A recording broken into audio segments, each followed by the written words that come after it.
Salut Deep Investor, aujourd'hui on va faire le point sur le marché, on regardera le Bitcoin, l'Ethereum et le XRP. Allez c'est parti pour la vidéo.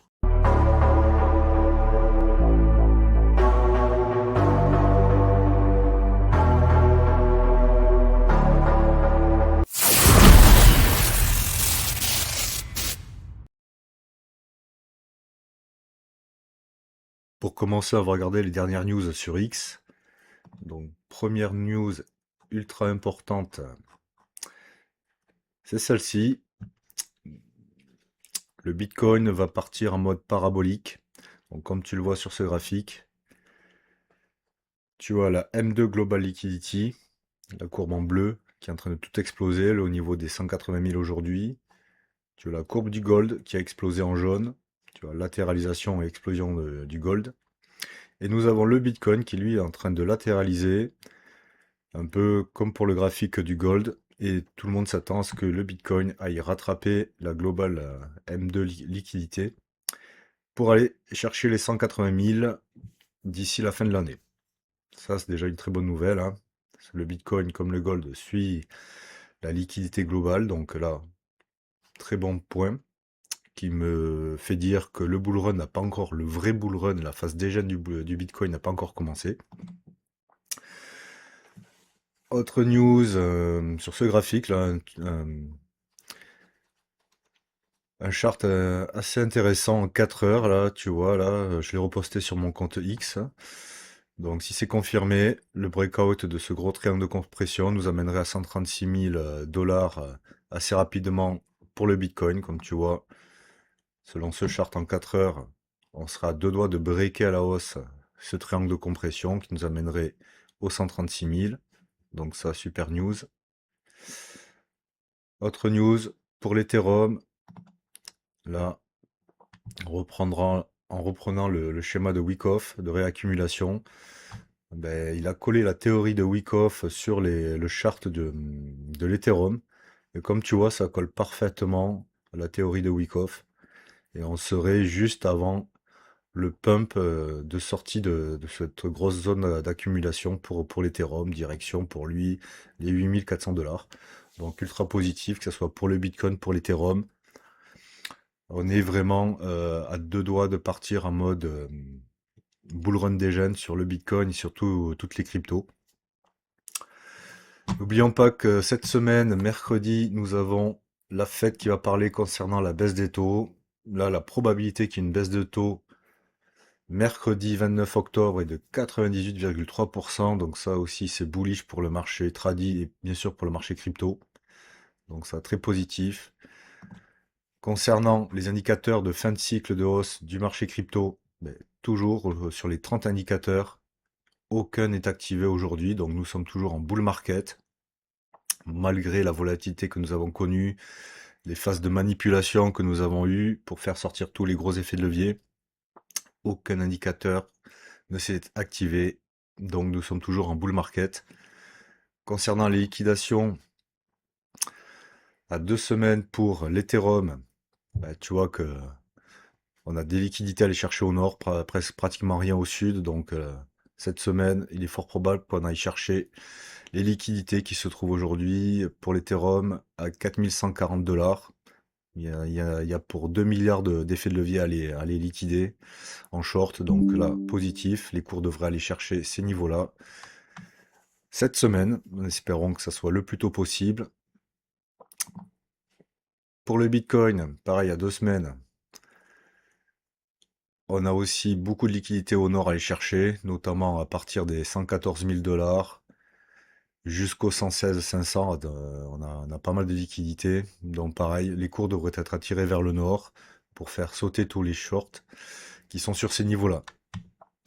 Côté inflow, outflow, ETF, l'ETF Bitcoin, ben, cette semaine, on a eu une petite semaine positive quand même, suite à la forte sortie d'ETF sur le Bitcoin. Ben là, tu vois qu'on est rentré le 21 210 millions, le 22 73 millions, le 23 107 millions et le 24 32 millions côté BlackRock. Donc plutôt positif. Les investisseurs re-rentrent sur les ETF Bitcoin. Pour l'Ethereum, Un peu moins marqué. Le 21 octobre, 42 millions en entrée. Le 22, 110 millions. Le 23, 23 millions. Et le 24, 5 millions en sortie. Donc côté BlackRock, bon, là un peu plus mitigé pour l'Ethereum. Mais bon, c'est toujours ça. Et maintenant, on va passer au graphique. Donc, côté Bitcoin en weekly, comme tu le vois, on est arrivé à maintenir ce gros niveau ultra important, ce niveau de support, hein. On peut dire qu'on est dans ce gros range, hein. Tu vois, le nord, ce niveau-là, et au sud, ce niveau-là. Donc résistance support. On était venu se poser en weekly sur le support, là, autour du 25 août. Nous avons eu notre super manipulation là, le vendredi là, qui nous a fait cette mèche de taré. La semaine qui a suivi, semaine baissière, mais tu vois qu'on a eu des acheteurs sur les niveaux là, sur les, au niveau des 102 000. On s'est maintenu, les acheteurs ont bien réagi sur cette zone, ils ont fait remonter les cours. Et là, cette semaine, bonne semaine, malgré la volatilité, on est en train de terminer la semaine dans le vert, et ça c'est très positif, notamment au-dessus des 110 000. Ça c'est très bien, et comme tu vois, ce support réagit en weekly, donc ça c'est parfait. Ce sont les boules qui reprennent la même, graphiquement. Et bien sûr, le but cette semaine, il va falloir breaker ce gros niveau, hein. Tu vois que c'est tant qu'on n'arrive pas à le breaker, les acheteurs n'enclenchent pas la méga hausse, mais on reprend la main, donc il va falloir arriver à breaker ces niveaux là au niveau des 115 000, autour des 115 000. Et c'est quand on les breakera, ça sera direction la dernière résistance, direction le dernier ATH, et quand on le breakera, c'est to the moon. Donc là, c'est quand même plutôt positif. On a une semaine qui se termine dans le vert. Ça fait plaisir. On va maintenant se mettre un peu à zoomer, regarder un peu les indicateurs. Toujours en weekly, le RSI, malgré la baisse, il est toujours au-dessus des 50. Tu as le Shop Zone qui repasse dans le bleu turquoise. Donc ça montre bien qu'en weekly, on est toujours haussier sur le Bitcoin, malgré la forte volatilité et les grosses manipulations à la baisse qu'on a eues. Maintenant, on zoome un peu, on va passer en daily. En daily, par contre, tu vois qu'on est toujours dans le rouge. Ça commence un peu à se réveiller. Le RSI est à deux doigts de repasser au-dessus des 50. Le Shop Zone est toujours vendeur. Mais tu vois qu'on est en train, en daily, peut-être de tenter de valider un W haussier. Toujours sur ce niveau ultra important. Sur ce niveau compris entre 107 500 et 110 400. Si on arrive à le valider, c'est direction ce gros niveau de cluster, ou comme tu l'as vu, niveau liquidité, tu as pas mal de shorts à aller chercher. Donc ça serait logique qu'on aille les chercher cette semaine. Il y aura un peu de résistance, mais dès qu'on break ces niveaux à la hausse, c'est direction les 122, 126 hein, pour aller rechercher la TH. Alors après, à voir si on arrivera à les péter direct ou on devra un peu tergiverser une semaine ou deux. Mais bon, pour l'instant, c'est très positif, hein. Le Bitcoin a bien résisté à la manipulation à la baisse des cours qu'on a eu lors de cette bougie là. Ça, c'était très violent.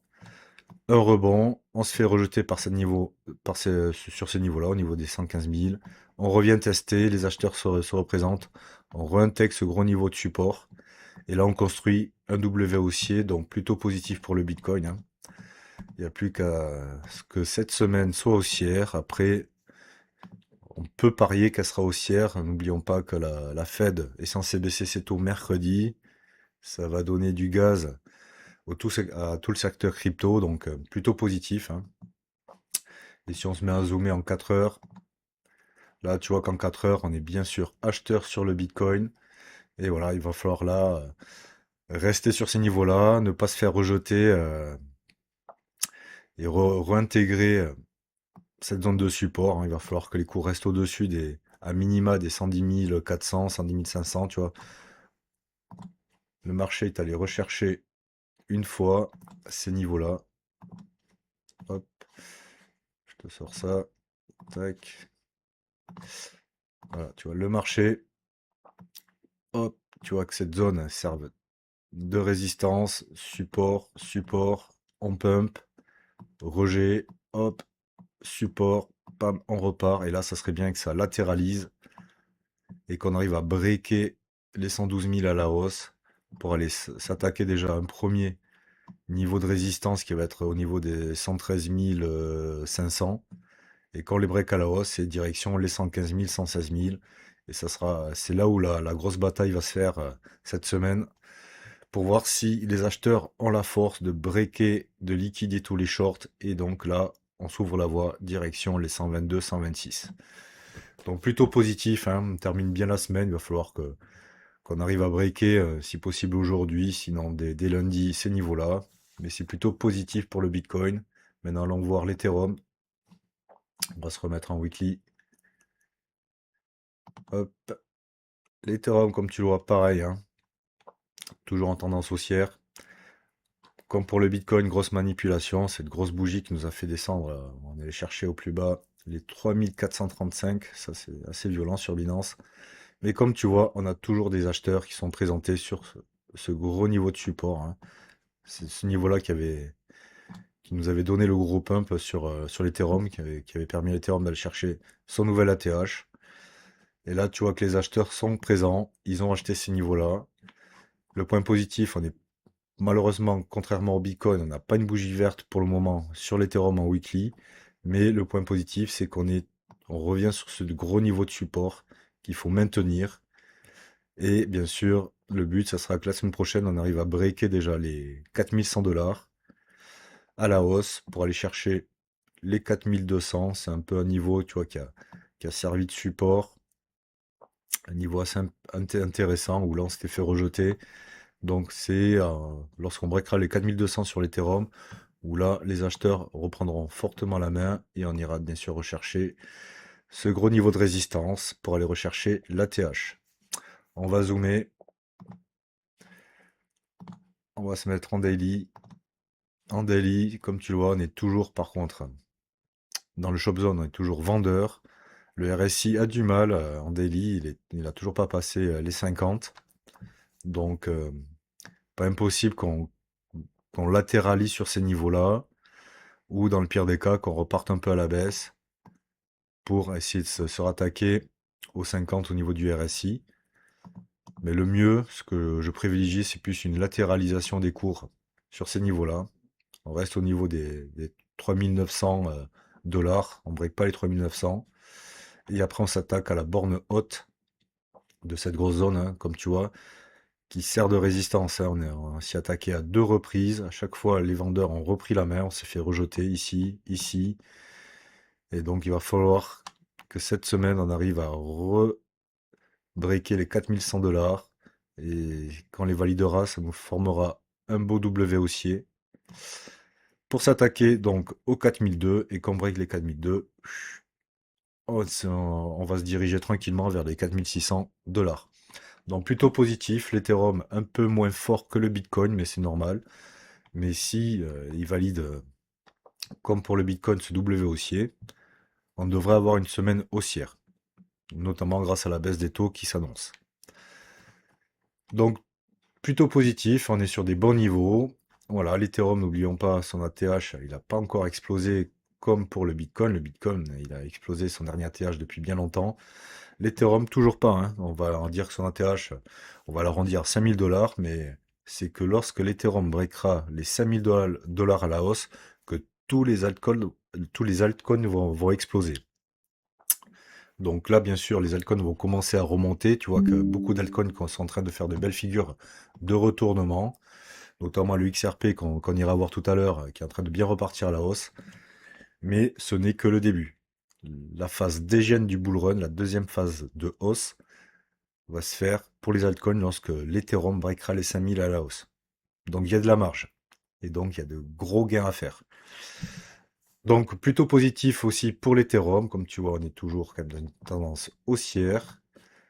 Même si on s'est fait bouger ces dernières semaines, c'est normal, c'est beaucoup de volatilité, mais on devrait avoir une grosse hausse, hein. Comme tu le vois, la liquidité explose, l'or a explosé, le Bitcoin doit suivre cette tendance-là, le Bitcoin va entraîner l'Ethereum et tous les altcoins avec lui. Voilà, et donc maintenant, allons voir le XRP qui réagit bien cette semaine. Ça fait plaisir parce que bien sûr, la manipulation, là, ça a été violent. là, tous les effets de levier se sont fait éclater, hein. Bon, moi, je suis en spot, donc ça va, ça m'a fait un peu flipper, mais ça a été tellement rapide, cette baisse là qu'on a eu, que bon, tu l'as vu passer, hop, mais là, comme tu vois, il y a beaucoup d'acheteurs. Le point positif, comme je t'avais dit, on avait quand même ce W qui nous avait permis la hausse. Et bien, tu vois qu'en clôture, on clôture toujours sur la ligne de coup du W haussier. Donc, cette figure n'est pas invalidée. Donc, on est toujours dans cette logique d'impulsion haussière. Et comme tu le vois, ben, cette semaine, le XRP nous fait une belle petite semaine, hein. Si on prend le point bas et le point haut, on est à plus 13% sur la semaine, c'est bien. Et donc, tu vois quand même que ça réagit bien. Et donc maintenant, le but en weekly, c'est que la semaine prochaine, on arrive à s'attaquer à cette tendance baissière qui rejette les cours à chaque fois. Donc il faudra déjà viser la semaine prochaine de breaker à la hausse les niveaux des 2,85 $. Quand les breakera à la hausse, il y aura un autre niveau important, les 2,95 $, pour réintégrer ce niveau de résistance, peut-être latéralisé. Et lorsqu'on breakera les 3,10 $, 3,15 $, ça sera direction l'ATH. Donc ça c'est pour le weekly. Hop.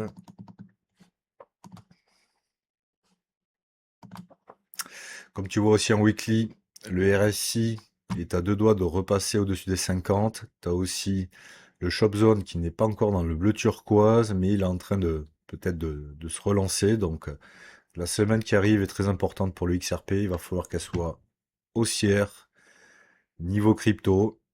Donc là, on est à deux doigts d'avoir le méga pump. Et bien sûr, comme par hasard, mercredi, on est censé avoir une baisse de taux. Ça pourrait booster le marché.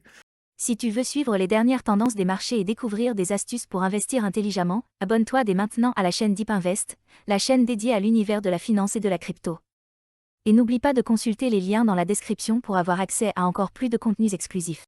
Donc pourquoi pas la semaine prochaine avoir une grosse bougie verte sur le XRP pour aller rechercher ces niveaux ultra importants entre les 2,95 et les 3,10. On va maintenant un peu zoomer, on va passer en daily. Hop. Voilà, comme tu le vois en daily, quand même, le XRP, on a pas mal d'acheteurs sur ces niveaux-là, hein. On nous fait petite figure de retournement, de consolidation. Un petit peut-être canal de consolidation, le break à la hausse, et là, mine de rien, il pumpe bien le XRP, il est assez fort, mine de rien, hein. C'est une des altes les plus fortes dans le top 100. Et là, ben là, on arrive sur des niveaux, comme tu vois, cette zone-là, au niveau des 2,65 $, qui va être un peu difficile à passer, tu vois, c'est un niveau où on s'était fait rejeter là, le lundi 13 octobre et le mardi 14 octobre. Voilà, mais dès qu'on arrivera à la breaker, sûrement la semaine prochaine, hop, c'est direction s'attaquer à cette tendance baissière là, qui nous rejette depuis pas mal de temps, et réintégrer ce gros niveau de résistance, sûrement un peu latéralisé, reprendre un peu de force, et après le briquet à la hausse. Bon, pourquoi pas nous faire une tête-épaule inversée, tu vois, si on fait ça, ça pourrait nous faire une belle tête-épaule inversée, qui pourrait nous donner l'amplitude et la force nécessaires pour aller chercher tout simplement l'ATH sur l'XRP. Et donc après, une fois qu'on breakera l'ATH sur l'XRP, ça sera direction les 10 $. Et pourquoi pas les 20 si le Bitcoin va taquiner les 200, 300 000 $. On n'y est pas encore, mais c'est toujours dans les tuyaux pour moi, hein. On est toujours haussier. La phase dégène du bull run sur les cryptos, on n'a pas encore commencé. Donc plutôt positif, hein, en daily. En daily, tu vois que le RSI repasse au-dessus de 50, c'est bien. Par contre, tu vois que le Shop Zone, il est toujours pas dans le bleu turquoise. Donc les acheteurs n'ont pas encore totalement repris la main. Mais si on se met un peu à zoomer, on va se mettre en 4 heures. Eh ben, tu vois que là, quand même, on a une belle hausse. On est en train un peu de surchauffer au niveau du RSI en 4 heures. Donc c'est normal, comme je t'ai dit, on est sur un niveau important, les 2,65 $. C'est le haut de ce gros range là. Donc c'est normal qu'on tergiverse un peu. On est fin de semaine, mais bon, la semaine s'est très bien passée pour le XRP. Et comme tu vois en 4 heures, le Shop Zone, lui, par contre, ce sont bien les acheteurs qui ont repris la main. Donc ça, c'est cool. Donc plutôt optimiste pour la semaine qui arrive, hein. Voilà. Si tu veux renforcer ton bag à XRP, ben, je pense que c'est le bon moment. Mais sur aucun conseil financier, je te dis ce que je fais, ce que je pense. Moi, j'ai mon bag du XRP, il est là depuis pas mal de temps et j'attends qu'une chose, c'est que la phase dégène du bull run s'enclenche pour le Bitcoin, l'Ethereum et tous les altcoins, dont le XRP. Allez, si t'as aimé la vidéo, pense à t'abonner et je te dis ciao.